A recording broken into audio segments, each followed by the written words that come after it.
दोस्तों नमस्ते। वर्ष 1985 में चौधरी चरण सिंह जी बीमार हो गए।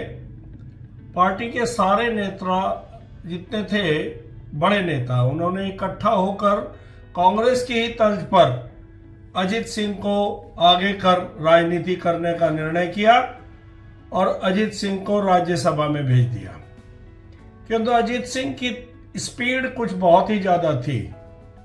7 महीने में उन्हें 7 पद दिए गए, किंतु उनकी लड़ाइयां शुरू हो गई और लड़ाई भी मुलायम सिंह और शरद यादव से, और चौधरी देवीलाल को वो निशाने पर रखने लगे।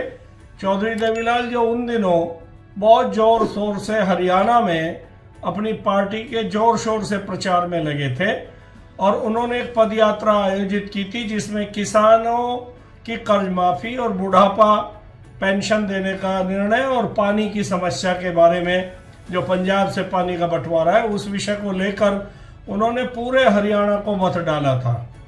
लेकिन अजित सिंह उनसे ही उलझने लगे और एक दिन एक बैठक हुई, जिस बैठक में हेमवती नंदन बहुगुणा, कर्पूरी ठाकुर, चौधरी देवीलाल, नाथूराम मिर्धा, वीरेंद्र वर्मा, कुंभाराम आर्य, जम्मू कश्मीर के पूर्व मुख्यमंत्री रहे सैयद मीर कासिम और बहुत ही कद्दावर नेता बीजू पटनायक जैसे लोग इकट्ठा होकर उनसे निवेदन किया कि हम सब की राजनीति 5 साल से 7 साल से ज़्यादा नहीं है और हम सब आपको नेता मानकर आपके साथ चलना चाहते हैं, किंतु आप इस तरह के षड्यंत्रों में सम्मिलित ना हो और लड़ाइयाँ और ये शुरू ना करें, कांग्रेस आपको इस्तेमाल कर लेगी।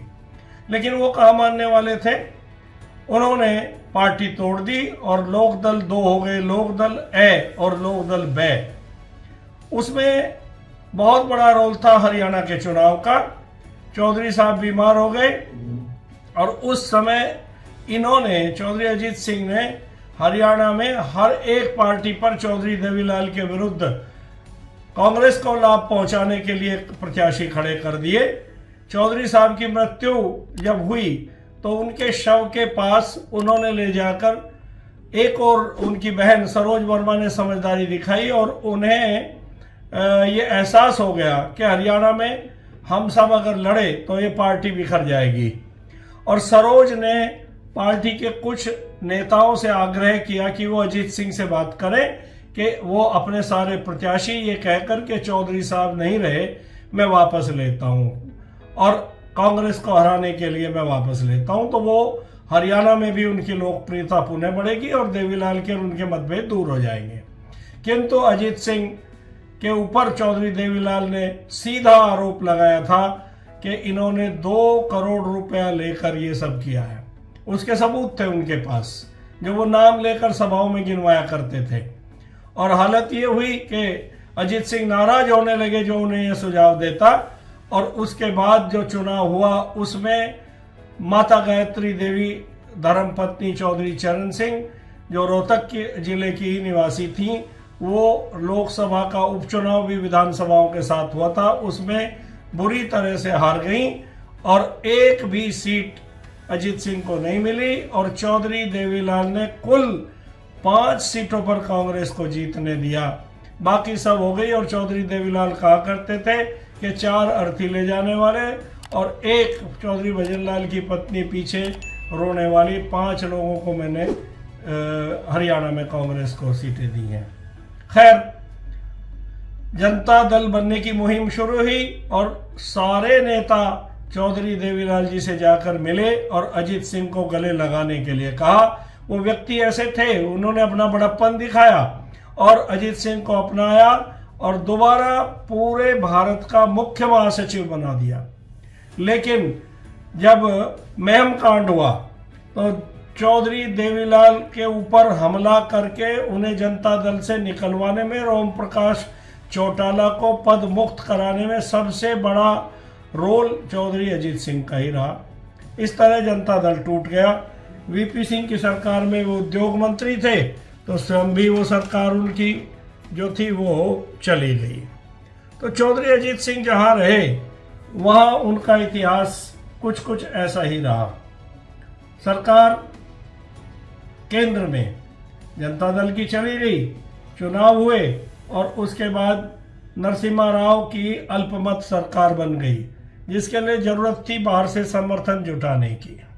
कांग्रेस की नरसिम्हा राव सरकार को स्थायी रूप देने के लिए कैप्टन सतीश शर्मा के दरबार में इनको हाजिर किया गया और इनके साथ थे कैप्टन बलदेव सिंह, जो वो स्थिति देखकर जिस तरह भजन लाल ने कहा, लो शर्मा जी ला दिया चरण सिंह के पुत्र को आपके दरबार में, और उन्होंने इन्हें बैठने को कहा। वो यूं करके सिगरेट पीते रहे। ये कैप्टन बलदेव रोते रोते सुनाया करते थे और उन्होंने बताया कि अजीत सिंह के हाथ पैर कांप रहे थे। चलो, वो नरसिम्हा राव सरकार में खाद्य मंत्री बन गए और उसके बाद वो कांग्रेस की सरकार सदा के लिए चली गई। देवगौड़ा और गुजराल दोनों की सरकार में ये इसीलिए सम्मिलित नहीं हो पाए क्योंकि ये उस समय कांग्रेस में थे। 1998 में इन्होंने पुरजोर कोशिश की भारतीय जनता पार्टी के लिए और इनके पैरोकार बने कल्याण सिंह, जिन्हें उस समय विधायकों के समर्थन की आवश्यकता थी। इनके पास 8 विधायक थे, लेकिन आडवाणी जी ने सोमपाल को अपना कमिटमेंट निभाया और सोमपाल शास्त्री ने इन्हें 98 में चुनाव में पराजित किया और ये पूरी कोशिश के बावजूद भारतीय जनता पार्टी में नहीं घुस पाए। बाद में अटल जी की सरकार में ये सम्मिलित हुए, जो 2001 के आसपास, क्योंकि पहली सरकार जिसमें ये हारे थे 98 में, वो 13 महीने चली। उसके बाद की सरकार में इन्होंने वहां भी ताल पट्टी बैठा ली और ताल पट्टी बैठाने में सबसे बड़ा रोल रहा राजनाथ सिंह जी का। उन्हें उत्तर प्रदेश के चुनाव में लगा कि अजीत सिंह साथ आ जाएंगे तो फिर हम जीत जाएंगे। हालांकि इनको ये भी बताया गया, अटल जी को सोमपाल जी ने खुद कहा कि अगर आप अजीत सिंह को लोगे तो जो भारतीय जनता पार्टी में लोग जुड़े हैं दूसरी जातियों के, वो आपसे दूर भाग जाएंगे। और वही हुआ। राजनाथ सिंह की सरकार चली गई और पश्चिम में जो ये चमत्कार करना चाहते थे वो नहीं हो पाया।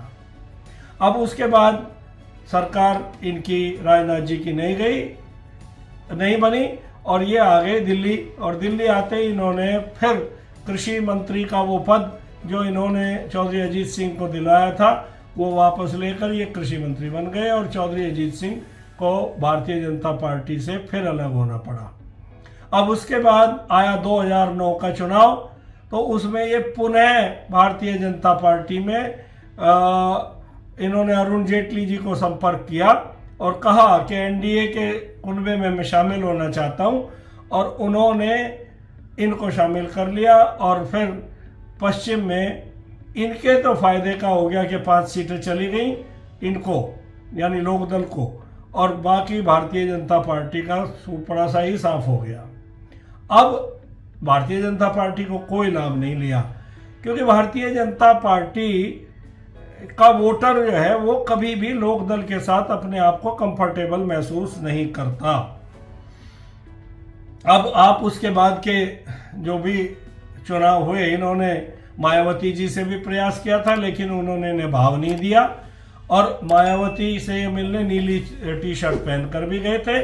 चौधरी अजीत सिंह जी में जो भी हो, उनके 2 गुण थे। उन्होंने कभी ये सिद्धांत का मुलम्मा नहीं चढ़ाया, बल्कि सत्ता में जाने के लिए जो समझौता किया वो खुलेआम करते थे, और अपनी गरिमा वो इतनी जरूर रखते थे कि वो कहीं भी अपने उस किसान की बात कहते हुए, चाहे उसके साथ बहुत आगे तक हद तक तो नहीं जाते थे, पर उसका इस्तेमाल जरूर कर लेते थे पद प्राप्ति में। अब आगे जाकर इन्हीं चुनाव में कांग्रेस और बीजेपी सब को ख़त्म करने के बाद अब बीजेपी की हालत तो पतली हो गई, लेकिन आपको जानकर हैरानी होगी कि जो कांग्रेस 2009 में 21 सीटें जिस कांग्रेस को उत्तर प्रदेश में मिली थी, वो कांग्रेस जब ये कांग्रेस की सरकार में मनमोहन सिंह की सम्मिलित हुए 2009 में, उसके अगले चुनाव में उस कांग्रेस की दुर्गति हुई कि 2014 में स्वयं सोनिया गांधी और राहुल गांधी भी हार गए। तो उन 10 वर्ष में ये कांग्रेस के सहयोगी रहे और उन 10 वर्षों में भी शायद अंतिम दिनों में रहे। लेकिन विडंबना यह है कि आज मैं ये बात क्यों कह रहा हूँ। चौधरी लक्ष्मी नारायण ने जो बात उठाई है उस बात में बहुत दम है कि ये जिसके साथ गए इनका वोटर उनको वोट नहीं करता, और जो वोट उस पार्टी को मिलते हैं, चाहे वो सपा को, चाहे वो बसपा के साथ तो ये गए नहीं, कांग्रेस, भाजपा या इनके साथ गए हैं ये सपा के, तो उनके साथ जाने पर उन पार्टियों का सुपड़ा साफ होता है। इसलिए मैं लक्ष्मी नारायण जी की बात को अन्यथा नहीं लूंगा। इनके बिना 5 की 5 सीटें बागपत क्षेत्र में जीती, लेकिन इनका साथ लेने के बाद वही विधायक आज घबराए हुए हैं जो जीते हुए हैं कि अब हम कहाँ जाएंगे, क्योंकि वो सीटें तो ये मांगेंगे।